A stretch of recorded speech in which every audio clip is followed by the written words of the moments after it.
Saludos a los organizadores de este Congreso Internacional de Antropología del Sur, a desarrollarse en San Felipe, Estado de Yaracuy. Soy Luis Gallardo,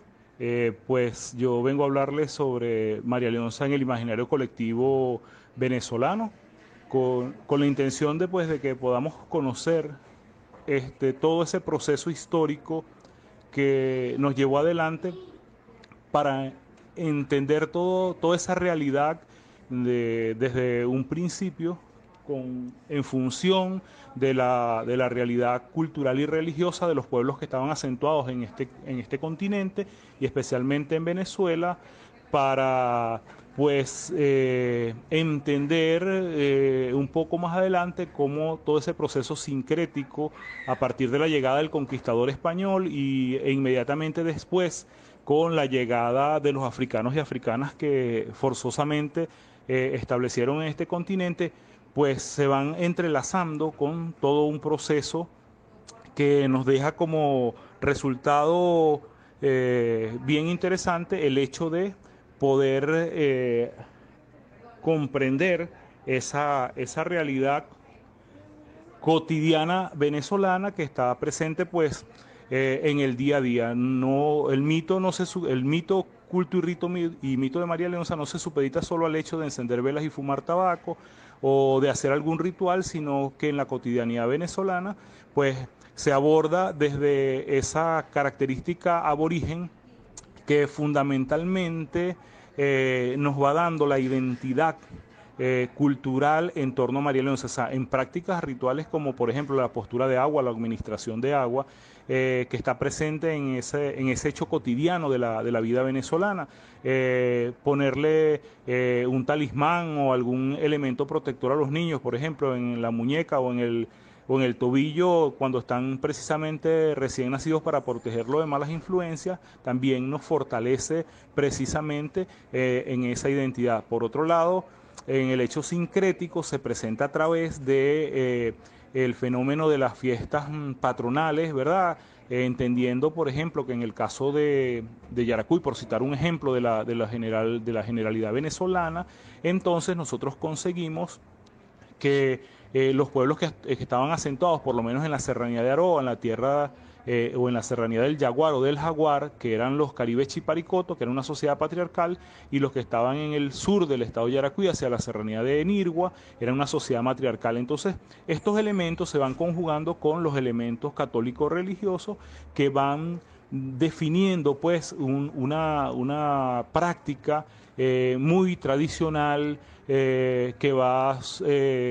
vinculada directamente a celebraciones en torno a la luna, por ejemplo, o a las prácticas que hacen los agricultores a las márgenes de nuestro río Yaracuy, que las primeras cosechas que recogen las tributan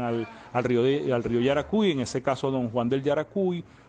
La llegada de las primeras lluvias también tienen un fenómeno trascendental porque a las márgenes de ese río cósmico y sagrado que es nuestro río Yaracuy habían adoratorios que básicamente pues establecían ese hecho cotidiano y trascendental en la sociedad venezolana. Si nos fijamos, por ejemplo, en las diversas deidades que hay católicas a lo largo y ancho de nuestro territorio, pues en el sur del estado de Yaracuy vamos a conseguir vírgenes y al norte vamos a conseguir santos varones que dan una realidad de asimilación del hecho mítico y religioso al culto, rito y mito de María Leonza. Esta territorialidad se extiende a lo largo y ancho de la venezolanidad y lo conseguimos en casos como por ejemplo el caso de Urimare, en el caso incluso de la Gran Madre Cuma, en el caso de Icaqué en los Andes venezolanos, y toda esa territorialidad se va plasmando en la sociedad religiosa y en la sociedad ancestral que define la vida venezolana. Siendo el norte su territorio, entonces eran sociedades pues que adoraban a una deidad masculina, y al sur pues conseguimos unas sociedades que adoraban a una deidad femenina. Entonces, como les decía, el Museo Vial Religioso que está en Yaracuy puede servirnos de ejemplo, porque además es un ejemplo que si lo vemos hacia un poco más macro, lo vamos a conseguir en la región occidental, pero también se va a ampliar hacia el resto del país. Pues. Entonces, al sur, como he comentado, hay una sociedad de orden patriarcal, Caribe Chiparicoto, donde adoraban a un dios llamado Capo, Capora, Juan Peludito, Juan Gil, y que para los andinos no era más que el Ches, o es el Ches. Entonces conseguimos en estos elementos, por ejemplo, que todos los pueblos que están al norte de la autopista centro-occidental, Cimarrón Andresote, vamos a conseguir, por ejemplo, en el caso de Urachi, vamos a iniciar desde Yaitagua como si fuésemos un vehículo, para describir un poco, que además es lo que regularmente abunda en la venezolanidad, pero que tenemos que hablar de este hecho tan particular para poder comprender el resto del contexto de cómo María Llosa vive en la cotidianidad del venezolano. Entonces, fíjense ustedes, si nosotros nos montásemos en un vehículo y empezáramos a atravesar por el municipio de Peña, que está al sur de la autopista centro-occidental, que podríamos decir que es el canal que separa el norte del sur, entonces vamos a conseguirnos que allí María Llosa se le antepone la Virgen de Santa Lucía, ¿verdad? ¿Y por qué ocurre ese fenómeno? Bueno, porque se habla de que María Leonza tiene un castillo de cristal que está ubicado entre la zona de Cabudare y la zona de Yaritagua, y ese hecho desde el orden religioso se le antepone esta deidad católica para solapar pues, el hecho de la Virgen. Mucho más acá en Sabana de Parras, entonces la Virgen del Rosario suplanta sencillamente a Yurubí. Pero avanzamos un poco más acá y en el caso de Urachiche, entonces nos conseguimos que por estar al norte va a tener una deidad masculina, en ese caso San Juan, y si nos acercamos hacia el sitio de Chivacoa, entonces la Virgen de la Inmaculada Concepción va a suplantar entonces a esa deidad que está establecida aquí en Chivacoa, como lo es Guaychía, Guaymadre y Chía Luna. Y así pues va en un recorrido largo por toda la región yaracuyana, pero que luego se va agrandando pues en todo el territorio nacional, y vamos consiguiendo entonces que, por ejemplo, la Virgen del Valle va a suplantar a otros nombres que tiene la deidad matriarcal venezolana, y va a suplantar en ese caso Urimare, va a referirse por otro lado pues a otros elementos, o el hecho de la India Rosa suplantar a la Gran Madre Kuma de los Yaruros en el caso del estado Apure, y va pues permeando todo ese proceso, y nosotros vamos celebrando con diversas deidades católicas el culto de María Llosa, y eso está solapado y está asimilado por el venezolano, está en su inconsciente, en ese inconsciente colectivo, esa manifestación. Entonces, en el caso nuestro, la gente no necesariamente va a la montaña de Sorte a aprender velas, a fumar tabaco, a hacerse una velación o a hacer cualquiera de los rituales que se acostumbran a hacer en el Monumento Natural Cerro María Llosa, en el sector Los Aguacates en el estado Portuguesa, o en el sector Agua Blanca en el mismo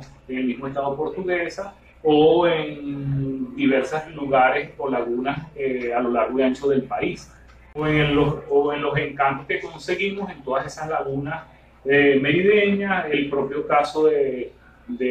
lago de Tacarigua, el lago de Valencia, donde incluso se consideran unas piezas antropomorfas, el mismo caso que ocurre en el archipiélago de los Roques, donde se consiguen otras piezas similares, o incluso la recurrencia de la voz en muchas lagunas, como es el caso de Tacarigua. La voz Tacarigua se repite en diversos lugares de la geografía venezolana. Es un elemento presente pues, en la manifestación en torno a María Llosa. ¿Qué otros elementos hay? Consideramos nosotros que el mito de María Llosa, el mito rito y culto de María Llosa es vivo. ¿Por qué es vivo? Porque bueno, se ha venido amoldando a las diversas realidades que han transcurrido en el país. Por ejemplo, la incorporación en un principio pues, de una deidad femenina con un sinnúmero de de legiones de tronco aborigen, pero inmediatamente después del proceso independentista, entonces aparece la Corte Libertadora, luego un poco más inmediato a ese proceso de la independencia, entonces aparece la Corte Médica, donde el propio doctor José Gregorio Hernández, el venerable, que forma un elemento identitario del catolicismo en Venezuela, pero también que tiene un fuerte arraigo dentro del culto rito y mito de María Leonza, se van estableciendo allí, o la incorporación, por ejemplo, de Juan Vicente Gómez en el culto rito y mito de María Leonza, o de grandes terratenientes como el caso de Fermín Calderón, y así sucesivamente. Pero además, entonces, en todo ese recorrido aparecen ánimas, espíritus y toda una serie de elementos que se van identificando dentro del país. Hay otro elemento que es de suma importancia con el tema de la memoria colectiva venezolana, que son los dueños, los protectores de las diversas realidades sociales en Venezuela. Entonces, incluso el culto rito y mito de María Leonza tiene, digamos, tres grandes ciclos míticos: un ciclo de oro, que comprende pues todos esos elementos, digamos, de orden ritual, de obtener fortuna, de la producción de otros elementos, de traernos buena suerte. Tiene un segundo ciclo, que es un ciclo fantasma, que incluso la propia iglesia lo asimila cuando nos da aquello de la cuaresma, pero que en Venezuela y amparados bajo el manto de María Leonza, pues consigue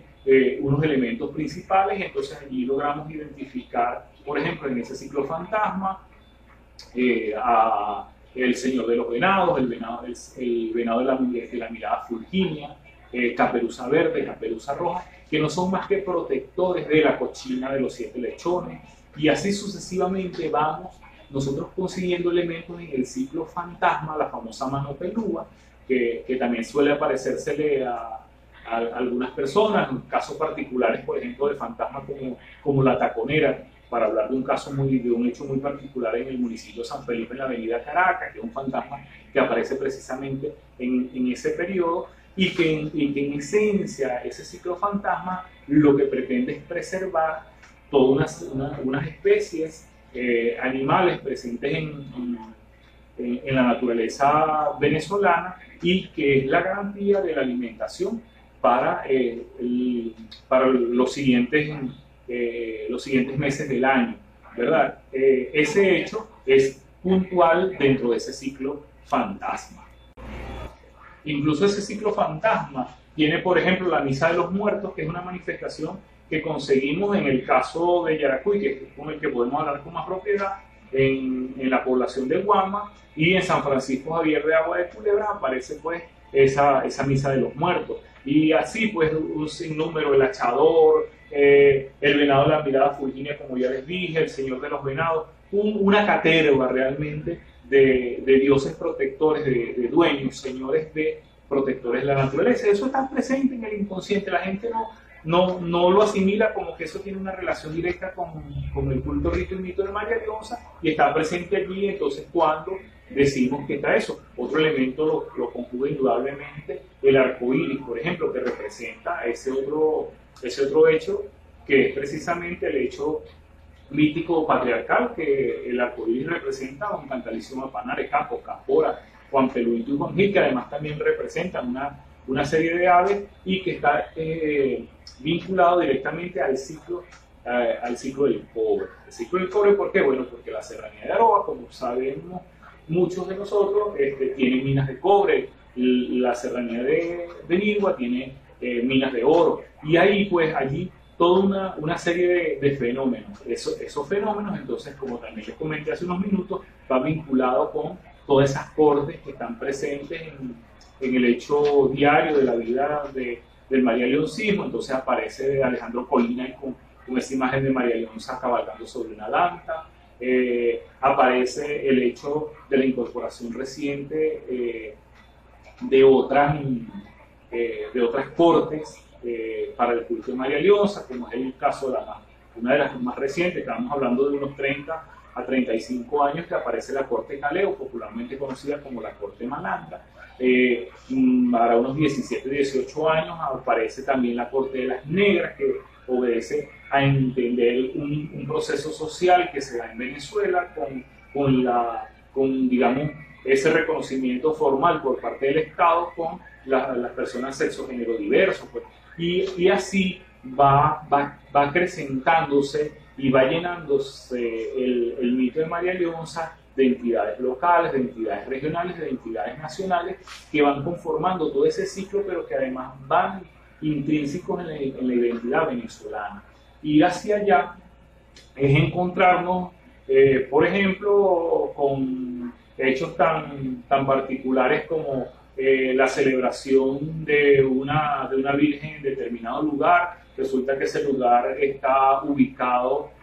alguna fuente de agua que nos remite al mito original en torno a María Leonza, pero también que nos remite a mitos de orden europeo, porque tenemos que entender que no podemos mirar el tema del rito de María Leonza sin que haya pasado por ese proceso de esa unión sincrética, solo que debemos adentrarnos en ello y después tenemos que mirarnos hacia adentro del venezolano, cómo en esa geografía memorística se va plasmando una manifestación que transversaliza, porque hay un elemento fundamental, que es el que sostiene que somos una sociedad matriarcal.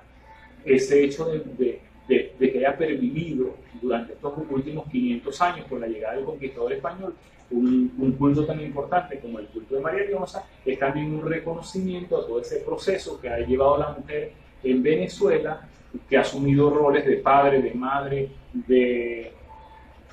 la que sale a trabajar, de la que sale a alimentar, y que convierte pues ese elemento en una manifestación colectiva, en un elemento identitario de la venezolanidad.